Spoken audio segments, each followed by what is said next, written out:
Bonjour, morning du 28-12-2016.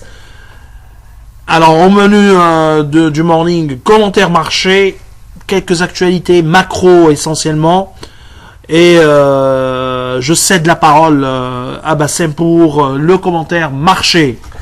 Bonjour tout le monde, et avec l'approche de la fin de l'année 2016, le marché action tunisien a connu une journée exceptionnellement dynamique hier, sous le signe toujours du lifting.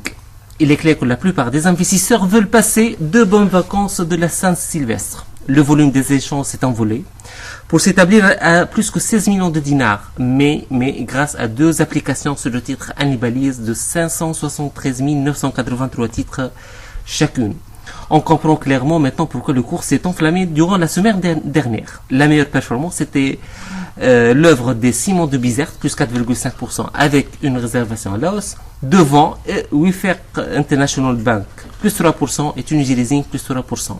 Les victimes du jour étaient MPBS, moins 2,98%, Carta Cement, moins 2,36% et une réservation à la baisse, et Sotetel, moins 1,6%.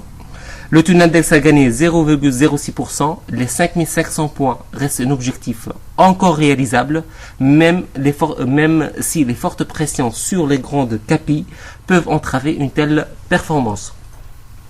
Un chiffre macroéconomique concernant la production industrielle publié par l'INS, nous sommes sur une augmentation de 0,5% au cours du mois d'octobre 2016.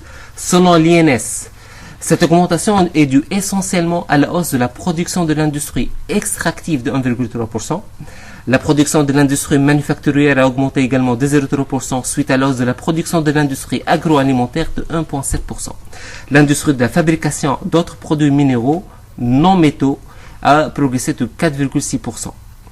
En revanche, la production industrielle a connu une régression dans les secteurs de l'industrie chimique de 11,9%, ça se comprend vu les problèmes du groupe chimique, et également pour l'industrie textile et habillement qui a reculé de 4%. Je cède la parole maintenant à Kaïs. Alors, côté actualité, l'ARP a voté aujourd'hui la loi de finances complémentaire 2016. Eh ben, 2016.